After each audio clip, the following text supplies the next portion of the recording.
ನಕ್ಷತ್ರ ನಾಡಿ ವಿಶೇಷ ನೇರ ಪ್ರಸಾರ ಕಾರ್ಯಕ್ರಮಕ್ಕೆ ತಮ್ಮೆಲ್ಲರಿಗೂ ಪ್ರೀತಿಯ ಸ್ವಾಗತ. ನಾನು ಕಾವ್ಯ ವಿಶ್ವಕರ್ಮ. ಎಂದಿನಂತೆ ಈ ಕಾರ್ಯಕ್ರಮದಲ್ಲಿ ನಮ್ಮೊಟ್ಟಿಗಿದ್ದಾರೆ ಮಾಸ್ಟರ್ ಪಂಡಿತ ದಿನೇಶ್ ಗುರೂಜಿಯವರು. ಅವರನ್ನ ಕಾರ್ಯಕ್ರಮಕ್ಕೆ ಬರಮಾಡಿಕೊಳ್ತಾ ಕಾರ್ಯಕ್ರಮವನ್ನು ಶುರು ಮಾಡ್ತಾ ಹೋಗೋಣ. ಗುರುಗಳೇ ನಮಸ್ತೆ, ಕಾರ್ಯಕ್ರಮಕ್ಕೆ ಸ್ವಾಗತ.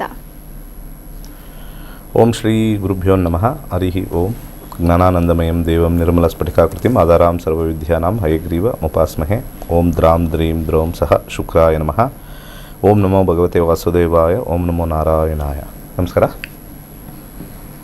ವೀಕ್ಷಕರೇ, ಗುರುಗಳನ್ನ ಕಾರ್ಯಕ್ರಮಕ್ಕೆ ಬರಮಾಡಿಕೊಂಡಿದ್ದಾಯಿತು. ಇದೀಗ ನಿಮ್ಮ ಕೆಲಸ ಸ್ಕ್ರೀನ್ ಮೇಲೆ ಕಾಣಿಸ್ತಾ ಇರುವಂತಹ ನಂಬರ್ಗೆ ಕರೆ ಮಾಡಿ ಮಾತನಾಡಿ ಅಂತ ಹೇಳ್ತಾ ಕಾರ್ಯಕ್ರಮವನ್ನು ಮುಂದುವರಿಸ್ತಾ ಹೋಗೋಣ.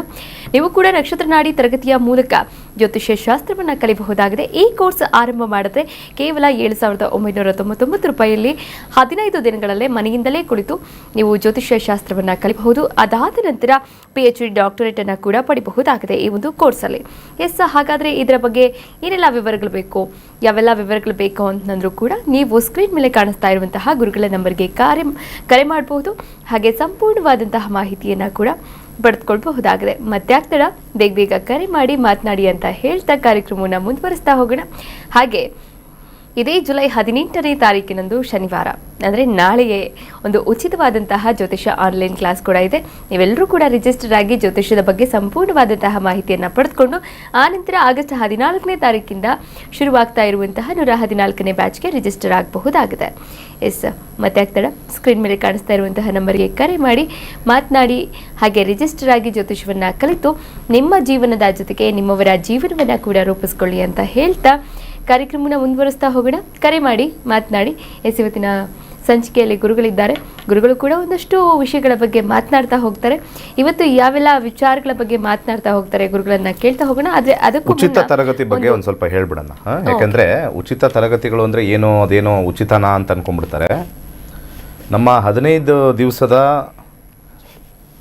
ಒಂದು ತರಗತಿಯಲ್ಲಿ ನಿಮಗೆ ಕಾನ್ಫಿಡೆನ್ಸ್ ಬರಬೇಕು. ಜನ ಯಾವುದೋ ಗೊತ್ತಿಲ್ಲದೆ ಇರೋದಕ್ಕೆಲ್ಲ ಲಕ್ಷಗಟ್ಟಲೆ ಕೊಟ್ಟು ಹಾಳು ಮಾಡ್ಕೋತಾರೆ. ಆದರೆ ಬಹಳ ಇಂಪಾರ್ಟೆಂಟ್ ಆಗಿರ್ತಕ್ಕಂಥ ಒಂದು ವಿಚಾರ ಏನು ಅಂತಂದರೆ, ಈ 7,999ಕ್ಕೆ ನಾವು ಕಲಿತೀವ, 15 ದಿವಸದಲ್ಲಿ ನಾವು ಕಲಿಯೋಕ್ಕೆ ಸಾಧ್ಯನಾ?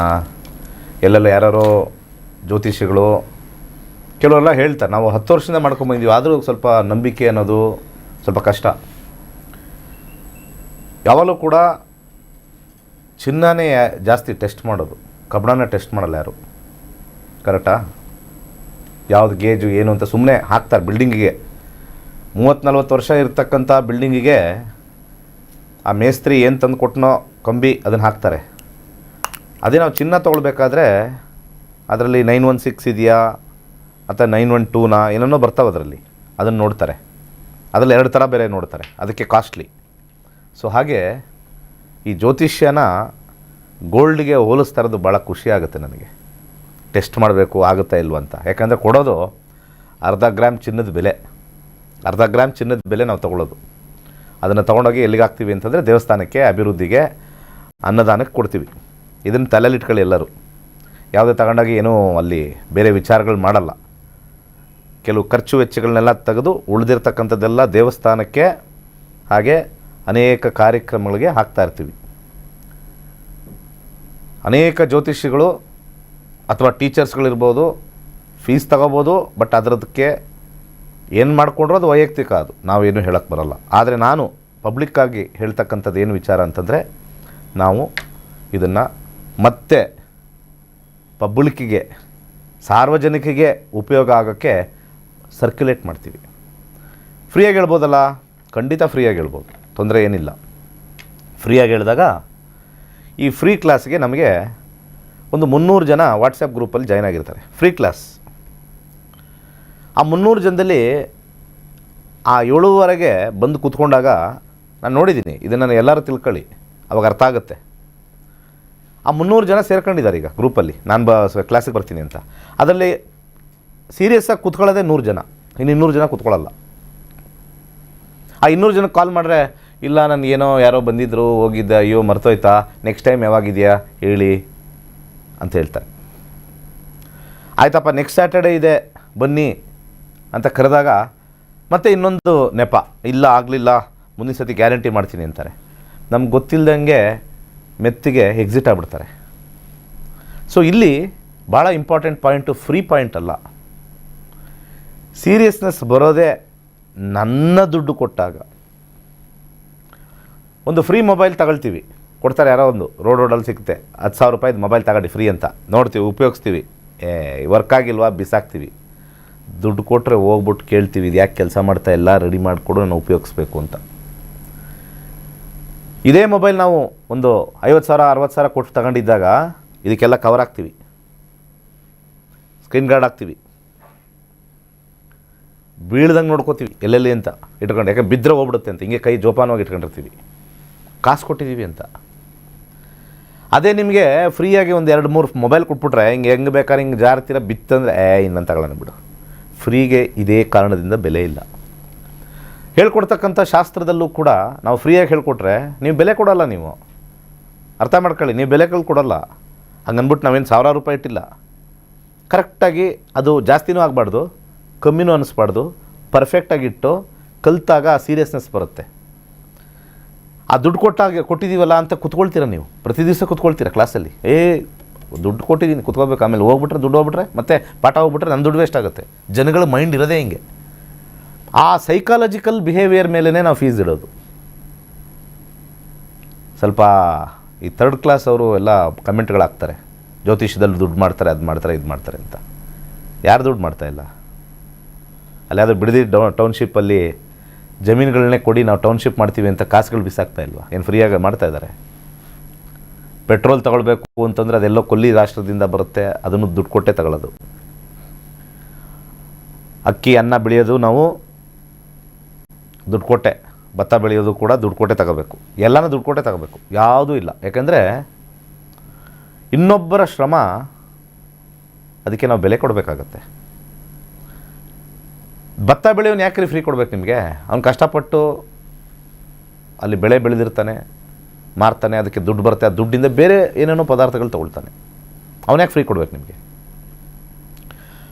ಒಂದು ಪಾಠ ಹೇಳ್ಕೊಡ್ತಿರ್ತಕ್ಕಂಥ ಟೀಚರ್ಸ್ಗಳು ಜ್ಞಾನವನ್ನು ಕೊಡ್ತಾರೆ, ಆ ಜ್ಞಾನದಿಂದ ನಿಮಗೆ ಲಾಭ ಆಗುತ್ತೆ. ಆ ಲಾಭದಿಂದ ನೀವು ಹೋಗ್ಬಿಟ್ಟೆಲ್ಲೋ ವೃತ್ತಿ ಮಾಡ್ತಿರೋ, ಕೆಲಸ ಮಾಡ್ತಿರೋ, ಉಪಯೋಗಕ್ಕೆ ಬರುತ್ತೆ. ಹಾಗೆ ಜ್ಯೋತಿಷ್ಯನೂ ಉಪಯೋಗಕ್ಕೆ ಬರುತ್ತೆ ತುಂಬ. ಜ್ಯೋತಿಷ್ಯ ಶಾಸ್ತ್ರದಲ್ಲಿ ಆಷಾಢ ಮಾಸ ಸ್ಟಾರ್ಟ್ ಆಗಿದೆ ಈಗ. ಎಲ್ಲ ದೇವಸ್ಥಾನಕ್ಕೆ ಓಡೋಗ್ತಾ ಇದ್ದಾರೆ ಒಳ್ಳೇದಾಗಲಿ ಅಂತ. ಅಂದರೆ ಅಲ್ಲಿ ನಂಬಿಕೆ ಇದೆ ಅಲ್ವಾ, ದೇವರು ಅನ್ನೋ ನಂಬಿಕೆ ಇದೆ, ಭಾಳ ಒಳ್ಳೆಯದು, ಖುಷಿಯಾಯಿತು. ಆದರೆ ಕಷ್ಟ ಏನಾದ್ರು ಸರೋಗಿಲ್ಲ ಅಂತಂದರೆ, ಕಷ್ಟ ಸರೋಗಿಲ್ಲ ಅಂತಂದಾಗ ಆವಾಗ ದೇವ್ರನ್ನ ದೂಷಿಸ್ತೀರಾ? ಆವಾಗ ನೀವು ವಾಪಸ್ ಎಲ್ಲಿಗೆ ಬರಬೇಕು ಅಂದರೆ ನಿಮ್ಮ ಕರ್ಮಫಲಕ್ಕೆ ಬರಬೇಕಾಗತ್ತೆ. ಆ ವಾಪಸ್ ಕರ್ಮಫಲನೇ ಜ್ಯೋತಿಷ್ಯ. ಜ್ಯೋತಿಷ್ಯ ನಿಮಗೆ ತೋರಿಸ್ಕೊಡುತ್ತೆ ನಿಮ್ಮ ಕರ್ಮ ಹೇಗಿದೆ ಅಂತ. ದೇವರ ಆಶೀರ್ವಾದ ಮಾಡ್ತಾನೆ ಅಷ್ಟೇ, ನಿಮ್ಮ ಕರ್ಮನ ಬದಲಾಯಿಸಲ್ಲ. ದೇವ್ರಿಗೆ ಇಟ್ಕೊಂಡಿರ್ತಾನೆ. ಹಿಂಗೆ ಇಟ್ಕೊಂಡ್ರೆ ಅರ್ಥ ಏನು ಅಂತಂದರೆ ಸಮಾಧಾನವಾಗಿರುವಂಥ ಅರ್ಥ. ಇದು ಆಶೀರ್ವಾದ ಅಲ್ಲ, ಇದು ತಡಿ, ನಿನ್ನ ಟೈಮ್ ಬಂದಾಗ ಕೊಡ್ತೀನಿ, ತಡ್ಕೊ ಅಂತ ಕೊಟ್ಟಿರೋದು. ಇದು ಆಶೀರ್ವಾದ ಅಲ್ಲ. ಜನ ಆಶೀರ್ವಾದ ಅಂತ ತಿಳ್ಕೊಂಡಿದ್ದಾರೆ. ದೇವ್ರು ಯಾವತ್ತೂ ಕೂಡ ಆಶೀರ್ವಾದ ಮಾಡೋದಿಲ್ಲ. ತಡಿ, ಅದೇ ಆಶೀರ್ವಾದ. ವೆಯ್ಟ್ ಮಾಡು, ಮತ್ತೆ ಹೋಗಿ ಕೇಳು, ವೆಯ್ಟ್ ಮಾಡು. ಮೋಸ್ಟ್ಲಿ ಈ ಜನ್ಮದಲ್ಲೂ ಇಲ್ಲದೆ ಇರ್ಬೋದು, ಮುಂದಿನ ಜನ್ಮಕ್ಕೆ ಬಾ ಅಂತ ಹಿಂಗೆ ಅಂದಿರ್ಬೋದು ಅಲ್ವಾ? ಹಿಂಗೆ ಅಂದಿರೋದು ಈ ಜನ್ಮಕ್ಕೆ ಅಲ್ಲ, ಮುಂದಿನ ಜನ್ಮಕ್ಕೂ ಇರ್ಬೋದು. ವೆಯ್ಟ್ ಮಾಡು, ಮದುವೆ ವಿಚಾರ ಇರ್ಬೋದು. ಅದಕ್ಕೆ ಈ ಜನ್ಮದ ಕರ್ಮ ತಿಳ್ಕೊಬೇಕು ಅಂತನ್ನಕ್ಕೆ ನಮ್ಮ ಋಷಿಮುನಿಗಳು ದೇವರಿಗೆ ಸವಾಲು ಹಾಕಿದ್ದಾರೆ. ದೇವರಿಗೆ ಸವಾಲು ಹಾಕ್ಬಿಟ್ರು. ಹಿಂಗೆ ಮಾಡಿದ್ರೆ ಹೆಂಗೆ, ನೀನು ಸುಮ್ಮನೆ ಹಿಂಗೆ ಅಂದರೆ ಹೆಂಗೆ, ನಮ್ಗೆ ಗೊತ್ತಾಗಬೇಕು. ತಡ್ಕ ಅಂದರೆ ಎಷ್ಟು ತಡ್ಕೊಳ್ಳೋಣ ನಾವು?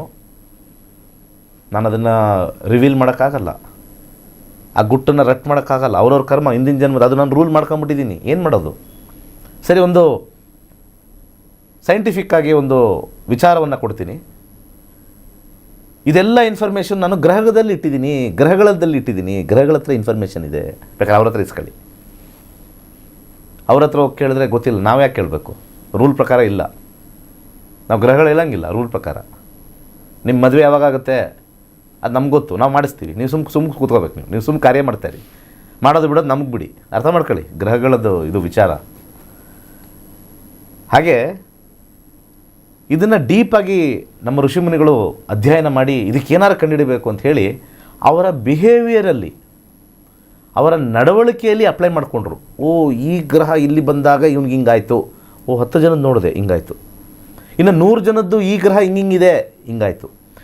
ಇದರಿಂದ ಗ್ರಹಗಳ ಬಿಹೇವಿಯರ್ ಎಲ್ಲೆಲ್ಲಿದ್ದಾಗ ಮನುಷ್ಯನಿಗೆ ಕರ್ಮಫಲದಿಂದ ಏನೇನಾಗುತ್ತೆ ಅಂತ ಹೇಳಿ ಪರಂಪರೆಯಿಂದ ಬಂದಿರತಕ್ಕಂಥ ಇನ್ಫಾರ್ಮೇಷನ್ನು ಪಾಸ್ ಮಾಡಿದ್ರು. ಆ ಇನ್ಫಾರ್ಮೇಷನ್ ನನ್ನ ಗುರುಗಳಿಂದ ನಾನು ಕಲಿತೆ. ನನ್ನ ಗುರುಗಳಿಂದ ಕಲ್ತಿರ್ತಕ್ಕಂಥದ್ದನ್ನು ಸ್ವಲ್ಪ ಅಳವಡಿಸ್ಕೊಂಡು ಒಂದು ಒಳ್ಳೆ ಆ್ಯಪ್ ಮಾಡಿ ನಿಮಗೆ ಆ ಆ್ಯಪನ್ನು ಊರಿಗೆಲ್ಲ ಹಂಚಿ ನಿಮ್ಮ ಕರ್ಮಗಳನ್ನ ನೋಡ್ಕೊಳ್ಳಿ, ಆಗುತ್ತೋ ಇಲ್ವೋ ಕೆಲಸಗಳು ಕಾರ್ಯಗಳು ಅಂಥೇಳಿ ಜ್ಯೋತಿಷ್ಯ ಶಾಸ್ತ್ರ ಬಂದಿರೋದು. ಆದರೆ ಇವತ್ತಿನ ಸಮಾಜದಲ್ಲಿ ಬಹಳ ಇಂಪಾರ್ಟೆಂಟ್ ಏನು ಅಂತಂದರೆ, ಎಲ್ಲರೂ ಕೂಡ ನಿಮಗೆ ಪೂಜೆ ಮಾಡಿಸಿ ನಿಮ್ಮ ಜೀವನ ಬದಲಾಗುತ್ತೆ ಅಂತ ಹೇಳ್ತಕ್ಕಂಥ ಪುರೋಹಿತರಾಗಿರಲಿ ಜ್ಯೋತಿಷರಾಗಿರಲಿ ಹೆಚ್ಚು ಉಟ್ಕೊಂಡಿದ್ದಾರೆ. ನೆಮ್ಮದಿಗೋಸ್ಕರ ಮಾಡು, ಒಳ್ಳೆ ಕರ್ಮ ಬರಲಿ ಅಂತ ಮಾಡು ಅಂತ ಹೇಳ್ತಕ್ಕಂಥವ್ರು ಸತ್ಯವಾದಿಗಳು. ಮಾಡ್ತಕ್ಕಂಥ ಫಲವನ್ನು ನಿಮಗೆ ಅಪೇಕ್ಷೆ ಇಲ್ಲದೆ ಮಾಡು ಅಂತ ಹೇಳಿ ಭಗವದ್ಗೀತೆಯಲ್ಲಿ ಬರೀತಾರೆ. ಇಲ್ಲಿ ನೋಡ್ರೆ ನೀವು ಪೂಜೆ ಮಾಡಿದ್ರೆ ನಿಮಗೆ ಭಗವದ್ಗೀತೆಯಲ್ಲಿ ಬರೆದಿರೋದೊಂದು, ಇಲ್ಲಿ ಅಸ್ಟ್ರಾಲಜರು ಬೇರೆ ಪೂಜೆ ಮಾಡಿಸಿ ಮಾಡ್ತಕ್ಕಂಥ ಈ ಪುರೋಹಿತರು ಹೇಳ್ತಕ್ಕಂಥದ್ದು ಇನ್ನೊಂದು. ಎರಡಕ್ಕೂ ತಾಳನೇ ಆಗಲ್ಲ. ಪೂಜೆ ಮಾಡಿಸ್ಬೇಕು ಅಂತ ಹೇಳಲೇಬೇಕು, ನಾನು ಇಲ್ಲ ಅಂತ ಹೇಳ್ತಾ ಇಲ್ಲ. ನೆಮ್ಮದಿ ಬರುತ್ತೆ, ಶಾಂತವಾಗಿರ್ತೀವಿ. ಫಲವನ್ನು ಅಪೇಕ್ಷಿಸಬೇಡಿ, ಬಟ್ ಮಾಡಬೇಕು. ನಮ್ಮ ಧರ್ಮ ಇಂಥದ್ದು ಹೇಳಬೇಕು. ನಮ್ಮ ಧರ್ಮಕ್ಕೆ ಬೇರೆ ಧರ್ಮದಲ್ಲೆಲ್ಲ ಅವೆಲ್ಲ ಹೇಳೋದೇ ಇಲ್ಲ. ನೀವು ಕುರಾನ್ ಇಡಲೇಬೇಕು, ಮನೇಲಿ ನಮಾಜ್ ಮಾಡಲೇಬೇಕು. ನಿನಗೆ ದುಡ್ಡು ಬರುತ್ತೋ ಇಲ್ವಾ ಅದೆಲ್ಲ ಲೆಕ್ಕಕ್ಕಿಲ್ಲ ರೀ, ಮಾಡಲೇಬೇಕು. ಕ್ರಿಶ್ಚಿಯನ್ ಅವರು ಬೈಬಲ್ ಇಡಲೇಬೇಕು ಮನೇಲಿ. ಬೈಬಲ್ ಸ್ವಲ್ಪ ಆದರೂ ಏನಾರು ಒಂದು ಪೇಜ್ ತೆಗೆದು ಓದಲೇಬೇಕು. ಭಾನುವಾರ ಚರ್ಚ್ಗೆ ಹೋಗಲೇಬೇಕು. ನಿನ್ನ ಕಷ್ಟ ಬರಲಿ ಬಿಡಲಿ ಅವೆಲ್ಲ ಏನಿಲ್ಲ. ಅದು ಕಷ್ಟ ಅಂದರೆ ಭಗವಂತ ನಿನ್ನ ಟೆಸ್ಟ್ ಮಾಡ್ತಾ ಇದ್ದಾನೆ ಹೋಗು ಅಂತ. ಹೀಸ್ ಟೆಸ್ಟಿಂಗ್ ಯು ಅಂದ್ಬಿಡ್ತಾರೆ. ಸೊ ಹಾಗೆ ನಮ್ಮದ್ರಲ್ಲಿ ಸ್ವಲ್ಪ ಬದಲಾವಣೆ ಆಗಿಲ್ಲ. ಇದು ಕಷ್ಟ ಇದಾಗೋದು. ನಮ್ಮ ಹಿಂದೂಗಳಿಗೆ ಹಲವಾರು ವಿಚಾರಗಳು, ಹಲವಾರು ಜನಗಳು ಅವ್ರು ಹೇಳಿದ್ದೇ ವೇದವಾಕ್ಯ. ಆ ಕಾರಣದಿಂದ ತುಂಬ ಜನಕ್ಕೆ ಸ್ವಲ್ಪ ಈ ಸಿಸ್ಟಮ್ ಅರ್ಥ ಮಾಡ್ಕೊಳ್ಳೋದು ಕಷ್ಟ. This is a very vast system. ತುಂಬ ವಾಸ್ಟ್ ಇದು. ವೇದಗಳೆಲ್ಲ ಇದ್ದಾವೆ. ಯಜುರ್ವೇದ, ಋಗ್ವೇದ, ಅಥರ್ವಣವೇದ, ಸಾಮವೇದ ಎಲ್ಲ ವೇದಗಳಿದ್ದಾವೆ. ಆ ವೇದದಲ್ಲಿ ಇನ್ಫಾರ್ಮೇಷನ್ ಇದೆ, ಅದರೊಳಗಡೆ ಸಬ್ ಇನ್ಫಾರ್ಮೇಷನ್ಸ್ ಇದೆ. ಆ ಸಬ್ಬಲ್ಲಿ ಜ್ಯೋತಿಷ್ಯ ಬರುತ್ತದ್ದು. ಗಣಿತ, ಜ್ಯೋತಿಷ್ಯ, ಸಂಹಿತ ಇವೆಲ್ಲ ಬರ್ತಕ್ಕಂಥದ್ದು. ಅದರೊಳಗಡೆ ನಾವು ಜ್ಯೋತಿಷ್ಯದಲ್ಲಿ ಎರಡು ಥರ, ಅದರಲ್ಲಿ ಪಂಚಾಂಗ ಮತ್ತು ಅದರೊಳಗಡೆ ಈ ಫಲಜ್ಯೋತಿಷ್ಯ ಅಂತ. ಆ ಫಲಜ್ಯೋತಿಷ್ಯದಲ್ಲಿ ಎರಡು, ಮೇದಿನಿ ಜ್ಯೋತಿಷ್ಯ ಮತ್ತು ಮನುಷ್ಯನ ಜ್ಯೋತಿಷ್ಯ ಅಂತ. ಆ ಮನುಷ್ಯನ ಜ್ಯೋತಿಷ್ಯದ ವಿಚಾರ ಈಗ ಬರ್ತಾಯಿದ್ದೀನಿ ಅಷ್ಟೇ. ಇದೇ ಸ್ಯಾಟರ್ಡೆ ಫ್ರೀ ಕ್ಲಾಸ್ ಇದೆ, ಬನ್ನಿ. ಏನೇನೆಲ್ಲ ಹೇಳ್ಕೊಡ್ತೀನಿ, ಏನೇನೆಲ್ಲ ನೀವು ಕಲಿಬೋದು. ನಿಮ್ಮ ಕರ್ಮ ಹೇಗಿದೆ ಅಂತ ಹೇಗೆ ತಿಳ್ಕೊಳ್ಳೋಕ್ಕೆ ಸಾಧ್ಯ, ಏನಾಗುತ್ತೆ ಏನಾಗಲ್ಲ ಯಾವ ಸಮಯದಲ್ಲಿ ತಿಳ್ಕೊಂಡು ಜೀವನ ಮಾಡ್ತಕ್ಕಂಥದ್ದು. ಬದಲಾಯಿಸೋಕ್ಕಾಗಲ್ಲ, ಹಣೆ ಬರನ ಬದಲಾಯಿಸೋಕ್ಕಾಗಲ್ಲ. ಎಲ್ಲ ಕರ್ನಾಟಕದ ಜನತೆಗೆಲ್ಲ ಹೇಳೋದು ಒಂದೇ, ಜ್ಯೋತಿಷ್ಯ ಕಲ್ತವ್ರು ಏನು ಕಿತ್ಕೊಳ್ಳೋಕ್ಕಾಗಲ್ಲ, ಏನು ಚೇಂಜು ಮಾಡೋಕ್ಕಲ್ಲ, ಏನು ಕಿತ್ಕೊಳ್ಳೋಕ್ಕಾಗಲ್ಲ. ಜ್ಯೋತಿಷ್ಯ ಅಥವಾ ಜ್ಯೋತಿಷಿ ಅಥವಾ ಯಾರಿಗೇ ಆಗಲಿ ಸಮಸ್ಯೆ ಬಂತು ಅಂತಂದರೆ ಅಲ್ಲಿ ಕಮೆಂಟ್ ಇಡೋದಲ್ಲ, ಓ ಇವನು ಜ್ಯೋತಿಷಿ, ಇವನದು ಸಮಸ್ಯೆ ಇವನಿಗೆ ತಿಳ್ಕೊಳಕ್ಕಾಗಲ್ಲ. ಯಾರು ಏನು ಮಾಡೋಕ್ಕಾಗಲ್ಲ. ನೋಡಿ, ಒಂದು ದಾರಿಲಿ ಹೋಗ್ತೀವಿ, ಒಂದು ವಿಚಾರ ಹೇಳ್ತೀನಿ ಎಲ್ಲರಿಗೂ, ಇದು ಭಾಳ ಇಂಪಾರ್ಟೆಂಟ್ ಪಾಯಿಂಟು. ಏನೋ ಕಷ್ಟದ ಕಾಂಬಿನೇಷನ್ ಕೆಲವು ಇರ್ತವೆ, ಅದು ಬಂದಿದೆ ಅಂದ್ಕೊಳ್ಳೋಣ. ಯಾರ ಜೊತೆನೋ ನಾವು ಹೋಗ್ತೀವಿ, ಅವರು ನಮಗೆ ಮೋಸ ಮಾಡ್ತಾರೆ. ಇನ್ನು ಇರೋರೆಲ್ಲ ಏನು ಹೇಳ್ತಾರೆ, ನೀನು ಯೋಚನೆ ಮಾಡಿ ಅವನ ಜೊತೆ ಹೋಗ್ಬೇಕಾಯ್ತು, ನೀನು ಆಲೋಚನೆ ಮಾಡಿ ಅವನ ಜೊತೆ ವ್ಯವಹಾರ ಮಾಡಬೇಕಾಯ್ತು, ನಿನಗೆ ಬುದ್ಧಿ ಇರಲಿಲ್ವ, ನಿನಗೆ ಅಷ್ಟೆಲ್ಲ ಗೊತ್ತಿದೆ, ನೀನು ಅವ್ರು ಯೋಚನೆ ಮಾಡಿ ನೀನು ಅವ್ರ ಜೊತೆ ವ್ಯವಹಾರ ಮಾಡಬೇಕಾಯ್ತು, ಮೋಸ ಹೋದೆ ಅಂತ ಹೇಳ್ತಾರೆ. ದೇವ್ರು ಹೆಂಗಿಟ್ಟಿದ್ದಾನೆ ಅಂದರೆ, ನೀನು ಅವನ ಜೊತೆ ಹೋಗಿಲ್ವಾ, ನೀನು ಸುಮ್ಮನೆ ಇದೆಯಾ, ನೀನು ಹೋಗ್ತಾ ಒಂದು ಆಕ್ಸಿಡೆಂಟ್ ಮಾಡಿಸ್ತಾನೆ. ನೀನೇನು ಮಾಡೇ ಇರಲ್ಲ. ಅಲ್ಲಿ ಇನ್ನೊಂದು ಸತಿ ಹೇಳ್ತಾರೆ, ಅದ್ರಲ್ಲಿ ನೀನು ಹೆಲ್ಮೆಟ್ ಹಾಕೊಂಡು ಹೋಗಿರಲಿಲ್ವಾ, ಅಥವಾ ನೀನು ಯಾಕೆ ಹಿಂಗೆ ಹೋಗಿದ್ದೆ, ಸ್ಲೋ ಆಗಿ ಹೋಗ್ಬೇಕಾಗಿತ್ತು, ಅಲ್ಲೂ ಹೇಳ್ತಾರೆ ಜನ. ಅಲ್ಲೂ ನಾವೇನೋ ಓಡಾಡಿಲ್ಲ, ಅವಾಯ್ಡ್ ಮಾಡಿದ್ವಿ, ಮನೇಲೇ ಕೂತ್ಕೊಂಡ್ವಿ ಅಂದ್ಕೊಳ್ಳಿ. ಮನೇಲಿರ್ತಕ್ಕಂಥ ಸಂಬಂಧಿಕರಿಂದ ಜಗಳ ಮಾಡಿಸ್ತಾನೆ ಬೇಕಂತಾನೆ. ಸುಳ್ಳು ಕೇಸ್ಗಳು ಬಂದುಬಿಡ್ತವೆ ಸಡನ್ನಾಗಿ ಸುಳ್ಳು ಕೇಸ್ಗಳು. ಆ ಒಂದು ಕರ್ಮ ಅನುಭವಿಸ್ಬೇಕು ಅಂತಂದರೆ ಈ ರೀತಿ ಹಲವಾರು ರೀತಿ ಬಂದೇ ಬರುತ್ತೆ. ಆಯಿತು, ಎಲ್ಲ ರೀತಿಯಿಂದನೂ ನಾವು ಚೆನ್ನಾಗಿದ್ದೀವಿ, ಏನು ಯಾವುದು ಪ್ರಾಬ್ಲಮ್ ಇಲ್ಲ. ದೇಹದೊಳಗಡೆ ಕಾಯಿಲೆ ಇಟ್ಬಿಡ್ತಾನೆ. ಸಡನ್ನಾಗಿ ಏನೋ ಹೊಟ್ಟೆ ನೋವು, ಡಾಕ್ಟ್ರ್ ಹತ್ರ ಹೋದರೆ ಸಡನ್ನಾಗಿ ಆಪ್ರೇಷನ್ ಮಾಡಬೇಕು, ಅಪೆಂಡಿಸೈಟಿಸ್ ಏನೋ ಬಂದುಬಿಟ್ಟಿದೆ, ಸಡನ್ನಾಗಿ ಕಿಡ್ನಿ ಪ್ರಾಬ್ಲಮ್ ಆಗಿದೆ. ಸಾರ್ ನಾನು ನೀರು ಚೆನ್ನಾಗಿ ಕುಡಿತೀನಿ, ಅದು ಮಾಡ್ತೀನಿ, ಅವೆಲ್ಲ ಏನಿಲ್ಲ, ಲೆಕ್ಕ ಏನಿಲ್ಲ. ದೇವರು ಹೆಂಗೆ ಬೇಕಾದ್ರೂ ಯಾವ ರೂಟ್ ಬೇಕಾದ್ರೂ ಇಡ್ತಾನೆ. ನಾವು ಯಾರು ಅವಾಯ್ಡ್ ಮಾಡೋಕ್ಕಾಗಲ್ಲ. ನಾವುಗಳೆಲ್ಲ ಮಾತಾಡ್ಕೋತೀವಿ ಅಷ್ಟೇ. ಓ ಹಂಗೆ ಮಾಡಬೇಕಾಯ್ತು, ಹಿಂಗೆ ಮಾಡಬೇಕಾಯ್ತು, ಅಲ್ಲೂ ಬಂದು ಮಾತಾಡ್ತಾರೆ. ನೀವು ಪ್ರತಿ ದಿವಸ ಅರಿಶಿಣದ ನೀರು ಕುಡಿಬೇಕು, ಪ್ರತಿ ದಿವಸ ಜೀರಾ ವಾಟರ್ ಕುಡಿಬೇಕು, ಪ್ರತಿ ದಿವಸ ಬೆಳಿಗ್ಗೆ ಎದ್ದು ಅದು ಕುಡೀರಿ, ಇದು ಕುಡೀರಿ, ಇದು ಕುಡಿದ್ರೆ ಇದು ಬರಲ್ಲ. ಗಾರೆ ಕೆಲಸಕ್ಕೆ ಹೋಗೋರು ರಾತ್ರಿ ಎಲ್ಲ ಎಣ್ಣೆ ಹೊಡೆದು ಬೆಳಿಗ್ಗೆ ಎದ್ದು ಹೋಯ್ತಾ ಇರ್ತಾನೆ. ಅವನ್ನ ಡಾಕ್ಟ್ರ್ ಹತ್ರ ಹೋಗಿ ಟೆಸ್ಟ್ ಮಾಡಿಸಿದ್ರೆ ಫಸ್ಟ್ ಕ್ಲಾಸ್ ಆಗಿದೆ ಹೋಗಯ್ಯ ಅಂತಾರೆ. ಇವನು ಎಲ್ಲ ಟ್ಯಾಬ್ಲೆಟ್ ತಗೊಂಡು ಎಕ್ಸಸೈಸ್ ಮಾಡ್ಕೊಂಡು ಜಿಮ್ಗೆ ಹೋಗ್ಕೊಂಡು ಮಸಲ್ ಬೆಳೆಸ್ಕೊಂಡು ಒಳಗಡೆ ನೋಡ್ರೆ ವೀಕು. ಆಮೇಲೆ ಒಂದು ದಿವಸ ಹೋಗೇ ಬಿಟ್ಟಿರ್ತಾನೆ ಹಾರ್ಟ್ ಅಟ್ಯಾಕ್ ಆಗಿ. ಜಿಮ್ಗೆ ಹೋಗಿ ಹಾರ್ಟ್ ಅಟ್ಯಾಕ್ ಆಗಿದೆ, ಜಿಮ್ಗೆ ಹೋಗಿ ಹಾರ್ಟ್ ಅಟ್ಯಾಕ್ ಆಗಿಬಿಟ್ಟಿದೆ. ಜಾಸ್ತಿ ಮಾಡ್ತಾಯಿದ್ದೆ, ಇಲ್ಲ ಕರೆಕ್ಟಾಗಿದೆ, ಎಲ್ಲ ಫಿಟ್ಟಿಂಗು, ಎಲ್ಲ ಶೇಕ್ ಕುಡಿತಾಯಿದ್ದೆ, ಎಲ್ಲ ಶೇಕ್ಗಳೆಲ್ಲ ಕುಡಿದು ಎಲ್ಲ ಮಾಡ್ಕೊಂಡು ಎಲ್ಲ ಚೆನ್ನಾಗಿ ಕರೆಕ್ಟಾಗಿದೆ. ಏನು ನೋಡೋಕೆ ಒಳ್ಳೆ ಹ್ಯಾಂಡ್ಸಮ್ ಹೀರೋ ಥರ ಇದ್ದ, ಹೋಗ್ಬಿಟ್ಟ. ಆ ನಂಬರ್ ಬಂತು ಅಂದರೆ ನೀವು ಏನು ಸ್ಮಾರ್ಟ್ ಇರಲಿ, ಸ್ಮಾರ್ಟ್ ಇಲ್ಲದೇ ಇರಲಿ, ಒಂದೇ ಬರುತ್ತೆ. ಇದನ್ನು ಅವಾಯ್ಡ್ ಮಾಡೋಕ್ಕಾಗತ್ತಾ? ನಾನು ಅವಾಯ್ಡ್ ಮಾಡೋಕ್ಕಲ್ಲ, ನೀವು ಅವಾಯ್ಡ್ ಮಾಡೋಕ್ಕಾಗಲ್ಲ. ಎಕ್ಸ್ಟ್ರೀಮ್ ಆಗಿರೋದನ್ನು ಜ್ಯೋತಿಷದಲ್ಲಿ ಅವಾಯ್ಡ್ ಮಾಡೋಕ್ಕಾಗಲ್ಲ. ಯಾವುದು ನಾವು ಮೀಡಿಯಮ್ಮಲ್ಲಿರುತ್ತೋ ಅದನ್ನು ಸರಿ ಮಾಡ್ಕೊಳಕ್ಕೆ ಮಾತ್ರ ಜ್ಯೋತಿಷ್ಯ ಇರೋದು. ಎಕ್ಸ್ಟ್ರೀಮ್ಸ್ ಅಲ್ಲ. 2 ಎಕ್ಸ್ಟ್ರೀಮ್ಸ್ ಇರುತ್ತೆ. ಒಂದು ತುಂಬ ಚೆನ್ನಾಗಿ ಒಳ್ಳೇದಾಗ್ತಾ ಇರುತ್ತೆ, ಅವ್ನಿಗೆ ಎಲ್ಲ ಏನು ಮಾಡಿದ್ರು ಚೆನ್ನಾಗಿರುತ್ತೆ, ಅದಕ್ಕೇನು ಮಾಡೋದೇ ಬೇಡ. ಈ ಕಡೆ ರೈಟ್ ಸೈಡಲ್ಲಿ ಇರ್ತಕ್ಕಂಥದ್ದು ಫುಲ್ ಕೆಟ್ಟದಿರುತ್ತೆ, ಅದಕ್ಕೂ ಏನೂ ಮಾಡೋಕ್ಕಾಗಲ್ಲ. ಇನ್ನು ಮಧ್ಯದಲ್ಲಿರೋದೇ ಆ ಕಡೆ ಈ ಕಡೆ ಇರೋದೇ ನಾವು ಪರಿಹಾರಗಳು ಕೊಡೋದು. ಸೊ ಜ್ಯೋತಿಷ್ಯ ಕಲಿತಾಗ ಯಾವ ಸೈಡ್ ಇದೆ ನಿಮ್ಮ ಜಾತಕ, ಎಕ್ಸ್ಟ್ರೀಮ್ ಒಳ್ಳೇದಿದೆಯಾ, ಎಕ್ಸ್ಟ್ರೀಮ್ ಕೆಟ್ಟದಿದೆಯಾ, ಪರಿಹಾರ ಮಾಡಬೇಕಾ ಮಾಡಬಾರ್ದಾ ನೋಡ್ಕೊಳ್ತೀವಿ. ಮೀಡಿಯಮ್ ಆಗಿದ್ದಾಗ ಮಾತ್ರ ಪರಿಹಾರ ಬರುತ್ತೆ. ಆ ಫಲಿತಾಂಶ ಬರ್ತಕ್ಕಂಥದ್ದು ಅಲ್ಲಿ ಫೈನಲ್ ಆಗಿ ನಾವು ನೋಡ್ತೀವಿ. ಅದನ್ನು ನೋಡ್ಕೋಬೇಕು ಅಂದರೆ ನಿಮ್ಮ ಜಾತಕ ನೀವೇ ಕಲ್ತ್ಕೋಬೇಕು. ನಾವು ಬಂದು ಹೇಳೋಕ್ಕಾಗಲ್ಲ. ಇವತ್ತು 1 ಹೇಳ್ತೀವಿ, ನಾಳೆ 2 ಹೇಳ್ತೀವಿ. ಕಲ್ತ್ಕೊಳ್ಳಿ ಇಷ್ಟು ಮಾತ್ರ ಹೇಳ್ತಾ ಇದ್ದೀನಿ. ಯಾಕೆ ಇಷ್ಟು ಹೇಳಿದೆ ಅಂದರೆ, ಈ ಫ್ರೀ ಕ್ಲಾಸಿಗೆ 200-300 ಜನ ಸೇರ್ತಾರೆ, ಬರೋದೇ 100 ಜನ. ಫ್ರೀ ಕ್ಲಾಸ್ಗೆ ಬರೋಲ್ಲ ರೀ. ಇನ್ನು ನಾನು ಫ್ರೀ ಇಟ್ಟರೆ ಬರ್ತಾರಾ? ಬರಲ್ಲ. ಓಕೆ ವೀಕ್ಷಕರೇ, ಇವತ್ತಿನ ಸಂಚಿಕೆಯನ್ನು ಮುಗಿಸುವಂತಹ ಹಂತಕ್ಕೆ ತಲುಪಿದ್ದೇವೆ. ಇವತ್ತಿನ ಸಂಚಿಕೆಯಲ್ಲಿ ಸಾಕಷ್ಟು ವಿಚಾರಗಳ ಬಗ್ಗೆ ಗುರುಜಿಯವರು ಮಾಹಿತಿಯನ್ನು ನೀಡಿದರು. ಧನ್ಯವಾದಗಳು ಗುರುಗಳೇ. ಸರ್ವೇ ಜನ ಸುಖಿನೋ ಭವಂತು. ಇದಾಗಿತ್ತು ಇವತ್ತಿನ ನಕ್ಷತ್ರ ನಾಡಿ ವಿಶೇಷ ನೇರ ಪ್ರಸಾರ ಕಾರ್ಯಕ್ರಮ. ನೋಡ್ತಾ ಇರಿ ಕರ್ನಾಟಕ ನ್ಯೂಸ್ ಬೀಟ್. ನ್ಯಾಯ ನಮ್ಮೊಂದಿಗೆ, ನಾವು ನಿಮ್ಮೊಂದಿಗೆ. ಕರ್ನಾಟಕ ನ್ಯೂಸ್ ಬೀಟ್ ಫಾಲೋ ಮಾಡಿ, ಸಬ್ಸ್ಕ್ರೈಬ್ ಮಾಡಿ.